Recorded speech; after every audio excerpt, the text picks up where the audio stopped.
পৃথিবীতে সবচেয়ে কঠিন কাজ হলো মানুষ চিনা। সবচেয়ে কঠিন কাজ। এখানে কি কেউ আছেন যে মানুষ চিনতে পেরেছেন? মানুষ চিনতে পারবেন না। দুনিয়ার সবচেয়ে কঠিন কাজ এটা। তার চাইতে কঠিন কাজ হলো মেয়ে মানুষ চিনা। তার চাইতে কঠিন কাজ হলো বউ চিনা। তিনটা ধাপ। মনে কথাগুলো একটু হার্ড হয়ে গেল।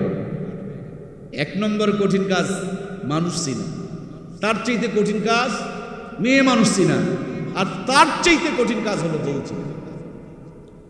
আপনি 40 বছর বিয়ে করেছেন, সব ঠিক আছে, হঠাৎ একদিন পান ভুলে এসেছেন, সুন্দর করে বলে দিবে তোমার সংসারে এসে আমি কিচ্ছু পেলাম না, সব বাদ। তুমি কদুকে বদনজর থেকে বাঁচাইতে পারো, তরমুজকে বদনজর থেকে বাঁচাইতে পারো, গরুকে বদনজর থেকে বাঁচাইতে পারো, কিন্তু তোমার মেয়েকে তুমি বদনজর থেকে বাঁচাইতে পারো না, তোমার মাকে তুমি বদনজর থেকে বাঁচাইতে পারো না, তোমার বোনকে তুমি বদনজর থেকে বাঁচাইতে পারো না।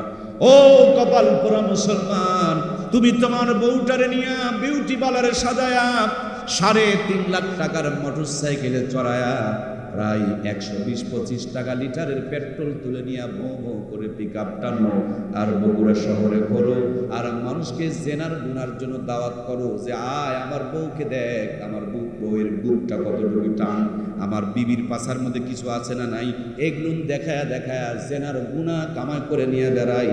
এরকম কপাল পোড়া মুসলমান বাংলার জমিনে আছে না? না, অবাক কারবার, কি অবাক কারবার। সবগুলোকে বদনজর থেকে বাঁচায় আর বউকে দেখায় দেখায় বদনজর কামাই করে বেড়ায়। আপনাদের এলাকায় ইটের ভাটা আছে ভাই? আছে কি? ইটের ভাটায় যেটাতে ভরে ইট বানানো হয় ওইটাকে ইটের ফার্মা বলে। ফার্মাটা যদি বেঁকা হয় ইটগুলো তো সোজা হয়। কথা বলছেন না কেন গো?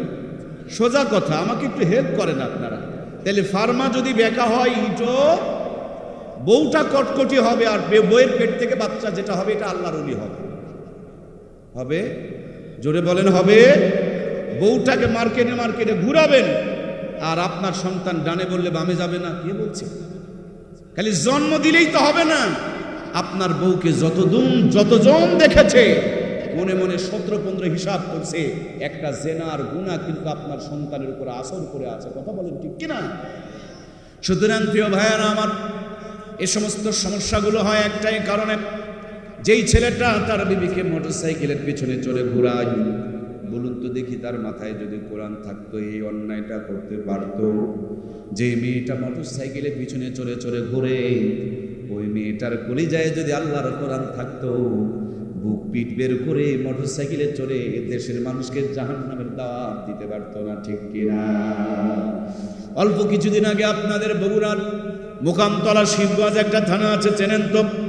সেখানে এক মাহফিল থেকে নামার পর ছোট্ট একটা বাচ্চা কোলে তুলে দিয়ে বললেন, হুজুর বাচ্চাটাকে বাতাস লেগেছে, একটু পানি পড়ে দেন। আমি সূরা ফাতিহা পড়ে পানি পড়ে দিলাম। জিজ্ঞেস করলাম কেমনে বাতাস লাগলো? আমাকে বললেন ভাজা পোড়া খাইতে খাইতে বাহিরে গিয়েছে, তার জন্য বাতাস লেগেছে। আমি অবাক হয়ে গেলাম, এতটুকু বাচ্চা ভাজা পোড়া খাইতে খাইতে বাহিরে গেলে যদি বাতাস বাতাস লাগে গো, এমনি তো আমাদের মা বোনগুলো ফর্সা, আমরা পাচ্ছি না তেমন কোন ভরসা, তারপরও বিউটি পার্লারে গিয়া সাজুগুজু করতেছে, মুসলমানের পোশাক বাদ দিয়া কিরণমালা কটকটি আর পাখির পোশাক ধরেছে, রাত মানে না দিন মানে না, সকাল বিকালের কোনো তাওয়াক্কা করে না, খালি টোটো কোম্পানি ম্যানেজারের মতন বো বো করে ঘুরে ঘুরে পায়চারি করে, বাংলার জমিনে ঘোরাফেরা করে। এদের বেহায়াপনার কারণে, বেপরদাপনার কারণে, নোংরাপনার কারণে আল্লাহর আযাব আর গজবের বাতাস লাগে কি লাগে না? বিশ্বাস যদি না হয় আমেরিকা যাও, গিয়া দেখো জেনা ব্যভিচার আর পাপ পাপাচারে কি পরিমাণ শাস্তি। এরা ওপেনলি মদ খেতেন, বাবা হয়ে মেয়েকে ধর্ষণ করতেন, মা হয়ে সন্তানের সাথে জেনা করতেন। এদের কাছে এগুলো কোনো ব্যাপার ছিল না। এরা পৃথিবীর অসংখ্য মানুষকে জ্বালিয়ে পুড়িয়ে তছনছ করে দিয়েছে। আজকে আল্লাহর আযাবের আগুনে তারা জ্বলে পুড়ে ছারখার হয়ে যাচ্ছে। ঠিক কিনা? সম্মানিত প্রিয় ভাইয়েরা, আজ আমার দেশটাও তেমনি জ্বলে যাচ্ছে, শুধু চতুর্দিকে বেপর্দাপনা আর বেহায়াপনা। কথা বলুন ঠিক কিনা? আমার মা বোনরা পর্দা শুরু করেছে, পর্দাও আবার ডিজিটাল পর্দা, পর্দা আবার স্মার্ট পর্দা। নানি নাতিকে নিয়ে নদীতে গোসল করতে গেছে। নাতির কাঁধের মধ্যে কাপড় চোপড় তুলে দিয়ে বলছে, এই নাতি দেখিস মানুষজন আসলে আমারে ডাক দিস। নাতি নতুন মানুষ, ছোট্ট মানুষ, নদীর কিনারে দাঁড়িয়ে আছে। এক গোয়াল আসছে যে মানুষের বাড়ি থেকে দুধ নিয়ে বেড়ায়। নাতি চিৎকার শুরু করছে, নানি গো, ও নানি জলদি ওঠো না, মানুষ চলে আসছে। নাতি নদীর সেই খাড়া কাঁথি, দুপুর বেলা কেবল পানিতে নামছে, ওই মুহূর্তে পানি থেকে উঠে আসছে, এসে দেখে গোয়াল। ম্যাক্সিমাম মায়েরা দেখবেন গোয়াল টোয়ালের সামনে পর্দা। কি গো, কথা বললেন না কেন? সত্য সাদাকে সাদা বলেন, কালোকে কালো বলেন। গোয়ালের সামনে মা বোনেরা পর্দা করে, বুক পিঠে কাপড়ের ঠিক ঠিকানা থাকে না। বলি এ তো গোয়াল রে, মানুষ না, এটা কি গোয়াল। নাতিয়ে চিন্তা করে কোনটা মানুষ আর কোনটা গোয়াল তাও তো চিনলাম না। আবার নানিয়ে নামছে, নাতি এবার চিৎকার শুরু করছে, নানি গো জলদি এসো। জলদি এসে তাকায় দেখে ওই যে গ্রামে গ্রামে চুরি মালা ফিতা বিক্রি করে বেড়ায় না, মায়েরা তো খুবই পর্দা করে। কথা বলছেন না কেন? নিজের হাত আগায় দেয় আর পরপুরুষ বেটা হাতের মধ্যে চুরি ঢুকায় দেয়, আছে না নাই? আমার প্রিয় ভাইরা নাতির কানে সিমটি দেয়া কয়, হে তো চুরিওয়ালা, প্রত্যেক দিন আমাদের গ্রামে চুরি বিক্রি করতে আসে, একে দেখে কি পর্দা করা লাগে? নাতিয়ে চিন্তা করছে, আরে কোনটা মানুষ আর কোনটা চুরিওয়ালা তাও তো চিনলাম না। আবার চিৎকার করছে, শুরু করছে, নানি গো জলদি ওঠো। উঠে এসে দেখে কাজের লোক যে তাদের বাড়িতে কাজ করে, কাজের মেয়েদের, কাজের ছেলেদের সামনেও কিন্তু আমাদের মা বোনেরা পর্দা কি করে? করে না। প্রিয় ভাইয়ের আমার, এবার নাতির মনের মধ্যে জেদ চেপে গেছে। মানুষ আসুক আর গরু আসুক আর ছাগল আসুক, আমি আর ডাক দেব। আল্লাহর বান্দা জেদ করে অপেক্ষায় আছে। নানি উঠানামা করতে গিয়ে ক্লান্ত হয়ে গিয়েছে, মনের সুখে গোসল করে এসেছে। আর এইদিকে এলাকার নতুন ইমাম সাহেব নিয়োগ হয়েছে। বাহিরের ছেলে দেখতে পেয়ে ইমাম সাহেব দাঁড়িয়ে দাঁড়িয়ে গল্প শুরু করেছে। নানি একবার উঠে এসে যেমনি ইমামের সামনে পড়েছে, খুব খেয়াল করে দেখবেন, তখন মায়েদের পাছায় কাপড় থাক আর না থাক, সব কাপড়গুলো নাকে ঢুকাইতে চায়। কথা বলুন ঠিক কিনা? এমনি সবাই খালি পাছার কাপড় উপর দিকে ছাড়ে আর হুজুর দেখলে নিচের দিকে টানে। আরে বাবা, তোমরা ঝুল রাখছো আধা হাত, টানলেই কি তোমার 1.5 হাত হবে রে বাবা? আগে থেকে একটু লম্বা রাখো। অন্য মানুষকে দেখায় বেড়ায় আর হুজুর দেখলে টানাটানি শুরু করে দেয়। কি যা আজব কারবার! ভিজা কাপড় টানতে টুনতে এদিক ওদিক সব উদাম পাদাম হয়ে যাচ্ছে। তার মানে ইমাম সাহেব দেখে এখন পর্দা শুরু করছে। এখন ভাসুর দেখে পর্দা শুরু করে, শ্বশুর দেখে পর্দা শুরু করে, স্বামী দেখে পর্দা শুরু করে, কিন্তু রিক্সাওয়ালাকে দেখে পর্দা করে না, চুরিওয়ালাকে দেখে পর্দা করে না। এগুলো পর্দা নয়, এগুলো হলো ফাজলামি, এগুলো নষ্টামি, এগুলো ভণ্ডামি। এই পর্দা দিয়া জান্নাত দূরের কথা, জাহান্নামের খড়ি হওয়া লাগবে। কথা বলেন ঠিক কিনা? মৃত্যুর আগ পর্যন্ত কিরণমালা কটকটি পাখি পরে ঘুরে বেড়ায়, আর মরার পর বাংলার জমিনে কোনো মেয়েকে কিরণমালা কটকটি পাখি পরায় কবর দেওয়া হয়? মরার পর সুন্দর করে কাপড় চোপড় চেঞ্জ করে চকলেট মুড়ি দিয়ে চালান করা হচ্ছে, বিসমিল্লাহি ওয়া আলা মিল্লাতি রাসূলুল্লাহ। আমার ভাইয়েরা, আওয়ামী লীগ দীর্ঘদিন জাতিকে জ্বালাইছে। এখন বিএনপির সময় আসছে। একটা মানুষ আওয়ামী লীগের একেবারে লিডার ছিল, মেলা ঝামেলা করছে, বুঝছেন? এই লোকটা মরে গেছে। এখন মরার পর আওয়ামী লীগের লাশটাকে বিএনপির ঘাড়ে তুলে দিয়ে বলছে, ভাই তোমরা বিএনপির গোরস্থানে কবর দাও, নিবে কি? বলে এই লোকটা আমার 17টা মামলা দিছে, আমাদেরকে বাড়িতে ঘুমাইতে দেয় নাই। বিএনপির লোক যদি আওয়ামী লীগের না নেয়, সারা জীবন আপনি কাপড় বের করে চিরে ফিরে দেখাইলেন, আর মরার পরে চকলেট মুড়ি দিয়ে জান্নাতে চলে গেলেন। এত সোজা? বোঝা যাচ্ছে না? একটু আপনাদের বিরুদ্ধে গেল তাই কি কষ্ট পেলেন নাকি? আল্লাহ তুমি আমাদেরকে বুঝ দান করো, বলুন আমিন। আল্লাহ তুমি আমাদের মা বোনগুলোকে আল্লাহর জন্য পর্দা করা তৌফিক দাও, বলুন আমিন। আমার প্রিয় মায়েরা, আমার কলিজার টুকরা দরদের মায়েরা, সব সর্বনাশ হয়ে যাচ্ছে এই বেপর্দাপনার কারণে। মাঝে মাঝে তো মেয়েরা ফোন করে করে জিজ্ঞেস করে, হুজুর পীরের মুরিদ না হইলে বলে জান্নাতে যাওয়া যাবে না? আমি বলি কথা সত্য, কিন্তু মতলব খারাপ। কে বলেছে আপনি পীরের মুরিদ নয়? আপনি তো পীরের মুরিদ, আপনার পীরের নাম মুহাম্মদুর রাসূলুল্লাহ সাল্লাল্লাহু আলাইহি ওয়াসাল্লাম। তার চাইতে কি কোনো বড় পীর আছে? আমরা তাকেই তো মেনে চলি। আমাদের বড় পীর, আমাদের সবচেয়ে বড় পীর, আল্লাহর পরে যার শান মান মর্যাদা, তার পীর আমরা। আমাদের মাঝখানে আর কোনো পীরের দরকার। 2 নম্বর, যদি পীরের দরকার হয়, মায়েদের জন্য আছে। দ্বিতীয় পীর রাখবে মায়েদের জন্য স্বামী। নবীজি বলেছেন, দুনিয়াতে কোনো মানুষকে যদি সেজদা করা জায়েজ থাকতো, আমি মেয়েদেরকে বলতাম তারা যেন তাদের স্বামীকে সেজদা করে। নবীজি মেরাজ থেকে ফিরে এসে সবচেয়ে বেশি জাহান্নামী দেখে আসলেন মহিলা। জিজ্ঞেস করলেন আল্লাহর হাবিবের কাছে, মেয়েরা বেশি জাহান্নামী তার কারণ কি? নবী আমার বললেন, মেয়েরা বেশি জাহান্নামী তার 1 নম্বর কারণ এলা হলো অকৃতজ্ঞ, আর সবচেয়ে বেশি অকৃতজ্ঞতা প্রকাশ করে তাদের স্বামীর উপরে, ঠিক কিনা? আল্লাহর হাবিব বলেন, কোন মহিলা মারা যাওয়ার পর তার স্বামী যদি কবরের কিনারে দাঁড়ায় বলেন, ও আমার আল্লাহ, আমার বিবির মৃত্যুর আগ পর্যন্ত আমি তার উপরে রাজি আর খুশি ছিলাম, তুমিও আমার বেগমের প্রতি রাজি আর খুশি হয়ে যাও, মদিনাওয়ালা বলেন ওই মেয়েটার জন্য আল্লাহর জান্নাত ওয়াজিব হয়ে যায়। সুবহানাল্লাহ বলেন, যে সুপারিশ করলে জান্নাত ওয়াজিব হয়ে যায়। আমার দেশের মায়েরা দেখবেন ওই স্বামীর কথা, তার মানে ওই ভাতারের কথা শুনতে রাজি। একটা কানা, একটা ঠসা, একটা বোবা, একটা দুর্গন্ধওয়ালা আপনাদের বাড়ির পাশে মাস্তান ঘর চেনেন তো আপনারা? নিজের বাপ মা ভাত কাপড় পায় না, আর গাঁজাখোরকে বাবা বাবা বলে ডাকাডাকি করে, এরকম কুকুরে প্রসাব করে দিয়েছে তাদের বিবেকের উপর। এরকম বিবেক প্রতিবন্ধী আছে না নাই? বাপ মার ভাত কাপড় নাই, আর গাঁজাখোরকে বাবা বাবা বলে ডাকাডাকি করে। ভণ্ডর কাছে গিয়ে মুরিদ হয়, ভাতারের কাছে মুরিদ হয় না। অথচ মুরিদ হওয়ার কথা ছিল স্বামীর কাছে। কথা বলুন ঠিক কিনা? যেই স্বামীর কাছে মুরিদ হলে জান্নাত ওয়াজিব হয়ে যায়। আমার দেশের 90% মেয়েরা ওই স্বামীর মুরিদ নিতে রাজি। স্বামী যদি বলে ডানে, বউ চলে যায় বামে। গ্রামের একটা পাগলের কাছে মুরিদ হবে, কিন্তু স্বামীর কাছে। কথা বললেন না কেন? যারা যারা কথা বলছেন না, আপনারা বইয়ের ভাড়োয়া। আমি জানি আপনার ভিতরে এই রোগ, কিন্তু বলছেন না যদি দরজা না খুলে দেয়। কথা বলেন ঠিক কিনা? আমি যে বড় বড় বক্তৃতা করতেছি, তাই না? যদি আমি মুরিদ করাইতাম, কয়েক লাখ যে মুরিদ করাইতে পারতাম, কিন্তু বউটারে 16 আনা পারি নাই। এখন মনে হচ্ছে যে ওরে তো মুরিদ বানাতে পারবো না, এখন ওরই মুরিদ নেওয়া লাগে। সংসারে যেভাবে অশান্তি চলতেছে, আল্লাহ আমাদের পারিবারিক দাম্পত্য জীবনগুলোকে সুখী বানিয়ে দেখ, বলুন না আমিন। প্রিয় মায়েরা, আল্লাহর হাবিব রাতের বেলা উঠে হজরতে ফাতেমার ঘরের দিকে তাকায় থাকতেন, খুব মজা করতেন, দীর্ঘক্ষণ তাকায় থাকতেন। হঠাৎ একদিন নবীর বড়ই পেরেশানি। সকালবেলা উঠে মেয়েকে ডেকে পাঠালেন, জিজ্ঞেস করলেন, মা গতকাল তোমাদের কি হয়েছিল? হজরতে ফাতেমা বলেন, আব্বাজান, আপনার জামাইয়ের সাথে ছোট্ট একটা বিষয় নিয়ে আমাদের মনোমালিন্য হয়েছিল, তাই জামাই এক কাতে আমি আর এক কাতে হয়ে ঘুমাইছিলাম। মদিনাওয়ালা বলে, মেয়ে গো, তুমি জানো সবচেয়ে বেশি আমি তোমারে ভালোবাসি, তাই বলে আমার জামাইকে নারাজ রেখে তুমি যদি মারা যেতে, আর আমি তোমার বাবা যদি জানতে পারতাম, তোমার জানাজার নামাজে আমি হাজির হইতাম না। সুবহানাল্লাহ।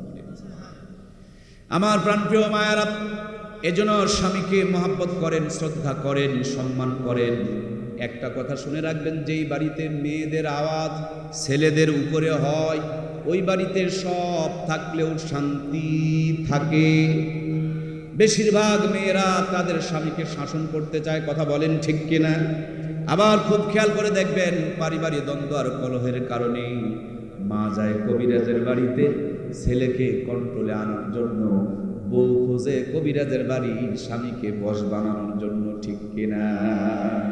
এই স্বামী আর স্ত্রী, মার ছেলে, মার বিবি, এই দুই পক্ষের টানাটানি করার কারণে বাংলাদেশে পুরুষ মানুষের গড় 20 থেকে 25 বছর আয়ু কমে গেছে। এখানে যতগুলো মানুষ বসা, অর্ধেকটা মানুষের বাড়িতে তাবিজ বের হবে। অর্ধেকটা মানুষের বাড়িতে তাবিজ বের হবে। কে তাবিজ করছে জানেন? আপনার শাশুড়ি আপনার বউকে দিয়ে করাইছে। মায়েরা এমন একটা অবলা সরলা জাতি, এরা সব পাইছে, কিন্তু পৃথিবীতে কোনো মেয়ে ভালো স্বামী পায়নি। একজন মেয়ে ভালো স্বামী পায় না। ভালো স্বামী কে পায় জানেন? ভালো স্বামী পায় ওর ভাবি। ওয়াজ বোঝেনি গো? কে পায়? ভাবি, মানে ওর ভাইটাই খালি ভালো। দুনিয়াতে আর কোনো পুরুষ মানুষ ভালো, ভাবিয়ে পায় ভালো স্বামী, কিন্তু মেয়েরা পায় না। আল্লাহ কি জিনিস এটা বুঝলাম না। পৃথিবীতে সবচেয়ে কষ্ট হচ্ছে নাকি? দুটা কথা বলবো। পৃথিবীতে সবচেয়ে কঠিন কাজ হলো মানুষ চিনা। সবচেয়ে কঠিন কাজ। এখানে কি কেউ আছেন যে মানুষ চিনতে পেরেছেন? মানুষ চিনতে পারবেন না। দুনিয়ার সবচেয়ে কঠিন কাজ এটা। তার চাইতে কঠিন কাজ হলো মেয়ে মানুষ চিনা। তার চাইতে কঠিন কাজ হলো বউ চিনা। 3টা ধাপ। মনে কথাগুলো একটু হার্ড হয়ে গেল। 1 নম্বর কঠিন কাজ মানুষ চিনা। তার চাইতে কঠিন কাজ মেয়ে মানুষ চিনা, আর তার চাইতে কঠিন কাজ হলো বউ চিনা। আপনি 40 বছর বিয়ে করেছেন, সব ঠিক আছে, হঠাৎ একদিন পান ভুলে এসেছেন, সুন্দর করে বলে দিবে তোমার সংসারে এসে আমি কিচ্ছু পেলাম না, সব বাদ। মেয়েরা একটা কারণে জাহান্নামে বেশি যাবে, এই অকৃতজ্ঞতা, নাফরমানি। আর সবচেয়ে বেশি অকৃতজ্ঞ তারা তাদের স্বামীর উপরে, ঠিক কিনা? স্বামী বাড়িতে আসলে কিছু মেয়ে, কুকুর আছে দেখবেন, যে কুকুরগুলোর বাচ্চা হয়, আমি মায়েদেরকে কুকুর বলছি না, আমিও তো কোনো মায়ের সন্তান, তো বাচ্চা হওয়ার পর এই কুকুরদের দেখবেন মেজাজটা খিটখিটা থাকে, আওয়াজ একবার কসকস হয়, খেউ খেউ করে ধরে। কিছু মহিলা আছে তাদের স্বামীকে ওই ওই ওই কায়দায় ধরে, ঠিক কিনা? দেখবেন এদের স্বামীরা চার দোকানে সময় কাটায়, ক্যারাম বোর্ডের সময় কাটায়, বাড়িতে যাইতে চায় না, কারণ বাড়িতে গেলে যদি ধরে ফেলে দেয়। এই জন্য এদের দেখবেন আয়ু কমে যায়, এদের স্বামী তাড়াতাড়ি মরে যায়, এরা বিধবা হয়ে যায়, এরা জাতির কাছে দিনের দিন লাঞ্ছিত, বঞ্চিত, পদদলিত, অপমানিত হয়, এরা স্বামীকে অবমূল্যায়ন করার জন্য, ঠিক কিনা? সম্মানিত প্রাণপ্রিয় মায়েরা আমার, আমি কোন মায়ের সন্তান, আপনাদের ছোট আর খাটো করতে আসি নাই। আমি চাই আপনারা স্বামীকে রাজা বানিয়ে রাখুন, আর রানীর মর্তবা নিয়ে কবরে যান। স্বামী সুপারিশ করবে, সেই সুপারিশ নিয়ে জান্নাতি হয়ে যান। আল্লাহ এলাকার মা বোনগুলোকে সেইভাবে আল্লাহ তৈরি হওয়ার তৌফিক দান করে দেখুন, আমিন। সম্মানিত প্রাণপ্রিয় ভাইয়ের আমার, তাহলে আলোচনা করছিলাম, স্বামীর সঙ্গে কর্কশ আওয়াজে কথা বলে ওই মেয়েটাই যখন বগুড়া শহরে যায়, রিক্সাওয়ালাকে দেখে সুন্দর করে ডাক মারে, ভাইয়া নিউ মার্কেট যাবেন, রস দেওয়া লাগবে কোন জায়গায়, আর রস ঢালতেছে কোন জায়গায়? রস ঢালে রিক্সাওয়ালার কাছে, আর রস দেওয়ার দরকার ছিল স্বামীর কাছে। স্বামীর কাছে রস দিতে পারে না, এই জন্য আমাদের পরিবারগুলোতে এখন পরক্রিয়া ঢুকে পড়েছে। কথা বলুন, ঠিক কিনা? মদিনাওয়ালা বলেন, এক প্লেটে খেতে বসবেন, আম্মা জান আয়েশা সিদ্দিকা বলেন, আমি গ্লাসে পানি পান করে যেখানে মুখ লাগাইতাম, আল্লাহর হাবিব ওই জায়গাতে ঠোঁট লাগায় পানি পান করতেন। স্বামী স্ত্রীর মুখের মধ্যে খাবার তুলে দিবে, স্ত্রী স্বামীর মুখে খাবার তুলে দিবে, যদিও আলু ভর্তার খাবার হয়, আর বিবি যদি যত্ন করে স্বামীর মুখে তুলে দেয়। যারা জীবনে খেয়েছেন একবার আমাকে উত্তর দিয়া বলেন তো দেখি, ভালোবাসার মানুষের হাতের খাবার খাসির কলিজার চাইতে বেশি মজা বানিয়ে দেন কে? আমার প্রাণপ্রিয় ভাইয়েরা, আল্লাহর হাবিব আম্মা জান আয়েশাকে নিয়ে দৌড় প্রতিযোগিতা খেলেছেন। আল্লাহর হাবিব সাল্লাল্লাহু আলাইহি ওয়াসাল্লাম পিছনে পড়ে গিয়েছেন, আম্মা জান আয়েশা সিদ্দিকার সামনে চলে গিয়েছেন। অনেকদিন পর আবার দুইজন দৌড় দিয়েছেন, এই দিন নবীজি সামনে চলে গিয়েছেন, আম্মা জান পিছনে পড়ে গিয়েছেন, স্মরণ মুখটা লাল হয়ে গিয়েছে। আল্লাহর হাবিব বুকে টেনে নিয়ে থুতুনি নিচে চুমো দিয়া আদর করে একটা ঝাঁকুনি দিয়া বলে, হুমায়রা কেন শরমে মুখটা লাল করে দিয়েছ? অনেকদিন আগে তুমি একবার ফার্স্ট হয়েছিলে, আজকে আমি ওইটাকে শোধ করে দিলাম। মাঝে মাঝে মায়েদেরকে জিতায়া দিবেন, মায়েদেরকে একটু পাম আর পুশিং দিবেন। যে যত পাম দিবে তার সংসার তত সুন্দর থাকবে। দেখবেন কারো সংসার ভেঙে যায় না খাবারের অভাবে, বরঞ্চ সংসার ভেঙে যায় পাম দেওয়ার অভাবে, প্রশংসা করার অভাবে, সম্মান দেওয়ার অভাবে। কথা বলুন, ঠিক কিনা? একে অপরকে বেশি বেশি করে সম্মান করবেন, একে অপরের প্রশংসা করবেন। সুযোগ পেলে আপনি আপনার স্বামীর দুর্নাম আপনার স্বামীর বন্ধুদের কাছে করবেন না, অথবা সুযোগ পেলে আপনার বিবির দুর্নাম আপনার অন্য কারোর কাছে করবেন না। এগুলো কানে গেলে সংসারের মধ্যে ভাইরাস ঢুকে পড়ে, সংসারে অশান্তি চলে আসে। এই জন্য একে অপরকে প্রশংসা করতে বলেছেন মুহাম্মদুর রাসূলুল্লাহ সাল্লাল্লাহু আলাইহি ওয়াসাল্লাম। সম্মানিত প্রাণপ্রিয় ভাইয়েরা আমার, মূল মেসেজটা ছিল কোরআনওয়ালা যদি বানাইতে পারি, প্রত্যেকটা জায়গাতে আমার আল্লাহ তাআলা রহমত আর বরকত নাজিল করবেন। শুধু কোরআনওয়ালা যদি দুনিয়ার বুকে হইতে পারেন, দুনিয়াটাই শান্তিময় নয়। কোরআনওয়ালা যখন দুনিয়া থেকে বিদায় নিয়ে চলে যায়, কবরে যাওয়ার পর কবরের মাঠে কোরআনুল কারীম মাথার সামনে দাঁড়িয়ে যাবে, কিয়ামত পর্যন্ত কবরে জান্নাতের ঘুম পাড়ায়া দিবে। অল্প কিছুদিন আগে আমরা কুড়িগ্রাম জেলায় গিয়েছিলাম, ওলামায়ে কেরামের পক্ষ থেকে বন্যার্তদের ত্রাণ দিতে গিয়েছিলাম। আসার সময় ধরলা ব্রিজে উঠবো, ওঠার সময় শুনতে পেলাম এখানে ঘুঘু মুন্সির কবর আছে। পেপার পত্রিকায় দেখেছি, ফেসবুকে দেখেছি, চিন্তা করলাম ঘুঘু মুন্সির কবরটা একটু জিয়ারত করা দরকার। কবর জিয়ারত করতে গিয়ে দেখি মাঠের মাঝখানে একটা ফুল গাছের নিচে আল্লাহর ওলির কবর, সূরা ফাতিহা পড়লাম, সূরা ইখলাস পড়লাম, কবর জিয়ারত করে দোয়া করে নদীর কিনারে এসে ব্রিজের কাছে বসে বসে চা খাচ্ছিলাম আর মনে মনে ভাবছিলাম কোনো যদি মুরব্বী মানুষকে দেখতে পাই তার কাছ থেকে একটু ঘুঘু মুন্সির ঘটনাটা নিজের কানে শুনবো। একজন মুরব্বীকে দেখতে পেলাম, জেনে বসাইলাম, চা খেতে খেতে জিজ্ঞেস করলাম, বাবা আপনি ঘুঘু মুন্সির গল্প কি আমাকে শোনাইতে পারেন? তিনি বলেন, কেন পারবো না। ওই যে নদীর থেকে ওই পাশে এখানে পানি থই থই করছে, সেখানে একটা গ্রাম ছিল, ওখানে একজন আলেম বসবাস করতেন।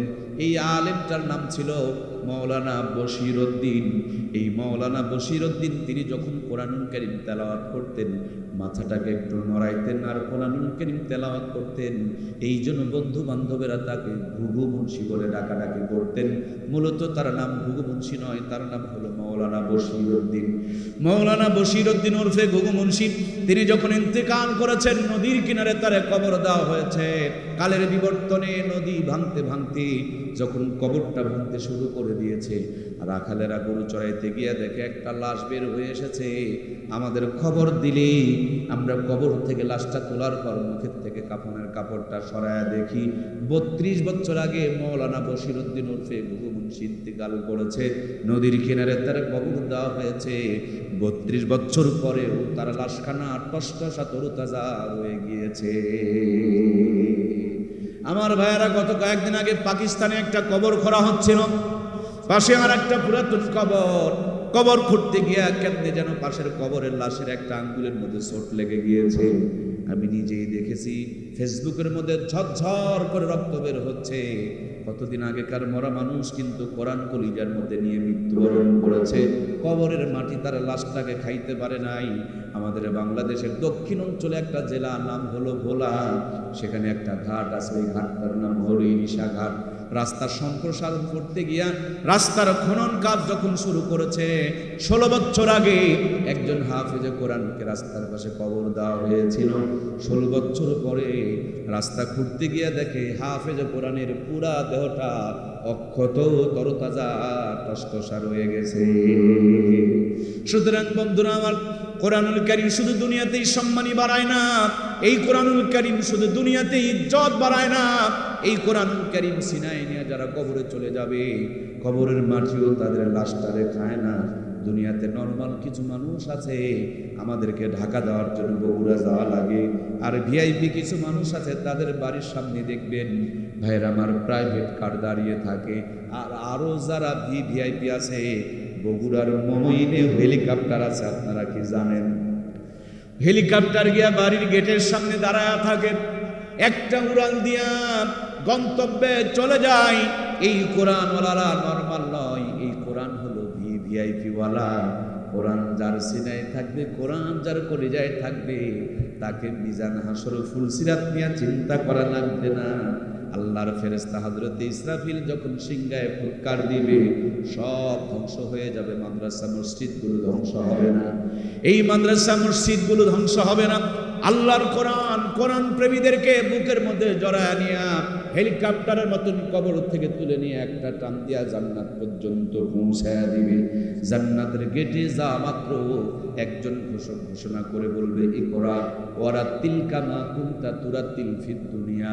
ও আল্লাহর জান্নাতের বান্দাবান্দি, যেইভাবে দুনিয়াতে একটা একটা করে আয়াত করেছিলে, আজকে একটা একটা করে আয়াত পড়ো আর এক এক তালা বিশিষ্ট জান্নাত অর্জন করো। সুবহানাল্লাহ। ভাইয়ের আমার, মামুনুল হকের নাম শুনেছেন আপনারা? আল্লামা মামুনুল হকের নাম শোনেন নাই? এই যে কিছুদিন আগে লম্বা টাইম জেলখানার মধ্যে ঢুকায় রাখছিল। আপনারা কি ছোট্ট বক্তা রফিকুল ইসলাম মাদানী নাম শুনেছেন? তারপরে আরো একটা আমাদের কুষ্টিয়ার ভাই, তার মানে কি নাম, আমির হামজা, এদের কি নাম শুনেছেন? কিছুদিন আগে তিনারা মাহফিল করেছিল আপনাদের যশোরে, আমাদের যশোরে। সেখানে 20 লাখ মানুষের উপস্থিত হয়েছিল। সুবহানাল্লাহ বলেন। এই তো কয়েকদিন আগে মিজানুর রহমান আজহারি গিয়েছিলেন সিলেটের মধ্যে মানুষের কোনো জায়গা দেওয়া যাচ্ছিল না। এটা ওই মানুষটার জন্য নয়, ওই মানুষটার সাথে আল্লাহর কোরআনের সম্পর্ক, সেই জন্য ওই মানুষগুলোর দাম বাড়িয়ে দিয়েছেন কে? আপনাদের বগুড়া গাবতলীতে মিজানুর রহমান আজহারি, মামুনুল হক, রফিকুল ইসলাম মাদানী, খালিদ সাইফুল্লাহ আইয়ুবী, তিনারা এসেছেন, একটা চার দোকানে বসেছেন। চার দোকানদার মুসলমান, তিনি চিনি ফেলে দিয়েছে এটা মামুনুল হক, মিজানুর রহমান আজহারি। আপনি যদি ওই চার দোকানদারটা হইতেন, বলুন তো চা খাওয়ার পর কি বিল নিতেন? কথা বললেন না কেন? নিতেন? এত বড় একজন আলেম আমার দোকানে এসেছে, আমার বাপ দাদা 14 গোষ্ঠীর কপাল, বিল তো নেয় না, হাতের মধ্যে 5,000 টাকা গুঁজে দিয়ে বলে, হুজুর এটাতে একটু চা খেয়ে নেবেন না। চা খাওয়ায়, আবার চা খাওয়ার টাকা হাতে ধরায় দেয়। সুবহানাল্লাহ বলে। আমার ভাইয়েরা, পানের দোকানে যদি যায়, দোকানদার যদি চিনে ফেলে দেয়, বলুন তো পানের দোকানওয়ালা বিল নিবে? যদি বগুড়ার দই ঘরে যায়, দইওয়ালা যদি চিনে ফেলে দেয় এটা মিজানুর রহমান আজহারি আর মামুনুল হক, বলুন তো দেখি বগুড়ার দইওয়ালা কি দইয়ের টাকা নেবে? তার মানে আমার ভাইয়েরা, কোরআন সিনায় থাকার কারণে দুনিয়াতে এত মর্যাদা আল্লাহ বাড়িয়ে দেয়। দুনিয়াতে আপনি ক্ষমতার বাহাদুরি করবেন, ক্ষমতা চেঞ্জ হয়ে গেলে মানুষ জুতার ঝাঁটা নিয়ে খোঁজাখুঁজি করবে। আর কোরআনওয়ালাদের দিকে তাকায় দেখেন, এরা যতদিন মরে নাই ততদিন পর্যন্ত তাদের ইজ্জত বাড়িয়ে দিয়েছেন কে? আমি দেখেছি আমার প্রাণপ্রিয় উস্তাদ আহমদ শফি সাহেবকে ক্লাসে যাওয়ার আগে হুজুরের জুতাগুলো সোজা করে দেওয়ার জন্য একটু এসে দাঁড়িয়ে থাকতাম। দেখি আমি আসার আগে কেউ যেন জুতা বগলের মধ্যে নিয়ে অপেক্ষা আছে, জুতা সোজা করে দেওয়ার জন্য মানুষ প্রতিযোগিতা করে। সুবহানাল্লাহ বলে। তার মানে আমার ভাইয়েরা, কোরআনওয়ালা শুধু দাম বাড়ে না, কোরআনওয়ালা পায়ে দিয়ে থাকে, তার জন্য কোরআনওয়ালাদের পায়ের জুতারও পর্যন্ত দাম আমার আল্লাহ তাআলা বাড়ায় দেয়, ঠিক কিনা? সুতরাং আপনি কি আপনার সন্তানের দাম বাড়াইতে চান? তাহলে সন্তানগুলোকে কোরআনওয়ালা বানানো দরকার আছে না নাই? সব বানাবো, সবার আগে ইমানদার বানাবো। বিল্ডিং ব্রিজ বানাবো, তার আগে আমরা যেমন ইট বানাই, ডাক্তার মাস্টার ইঞ্জিনিয়ার বানানোর জন্য আমরা আমাদের সন্তানগুলোকে আমরা ইমানদার আগে বানাই। ইমানদার বানিয়ে নেওয়ার পর ওই সন্তানকে যা বানাবেন সব জায়গাতে আপনি সিটিং দিতে পারবেন। আমাদের নওগাঁ জেলার বদলগাছি একটা থানা আছে, সেখানে একজন মানুষের একজন ছেলেকে বিদেশ থেকে PhD করাইছে। ছেলে যেই দিন দেশে আসবে ওই দিনই বাপ সন্তানের আগমনের কথা শুনে মহা আনন্দে স্টক করে মারা গিয়েছে। লাশটাকে ঢেকে রেখে দেওয়া হয়েছে। বাবার জানাজার নামাজে দাঁড়ায়া অন্ততপক্ষে 3-4 মিনিট ধরে সন্তান খালি ডুকরা কাঁদতেছে। একটু পরে ছেলেটার যখন স্বাভাবিক হয়েছে, তাকে জিজ্ঞেস করা হলো, বাবা কান্না করো কেন? ছেলেটা বলতেছে, ও আমার আব্বা, দেশের পড়া পড়াইলা, বিদেশের পড়া পড়াইলা, আর আমি আসতেছি সে আনন্দে তুমি স্টক করে দুনিয়া ছেড়ে বিদায় নিয়ে চলে গেলা। কিন্তু বাবারে এমন পড়া পড়াইলা যে আমি তোমার জানাজারটা পড়াইতে পারবো না। তুমিও ব্যর্থ, আমিও ব্যর্থ, যে পড়া পড়ে জানাজা পড়ানো যায় না। মুসলমানের জন্য এটা মেরুদণ্ড হয় না, এটা মুসলমানের জন্য জাতীয় ক্যান্সার। কথা বলুন ঠিক কিনা?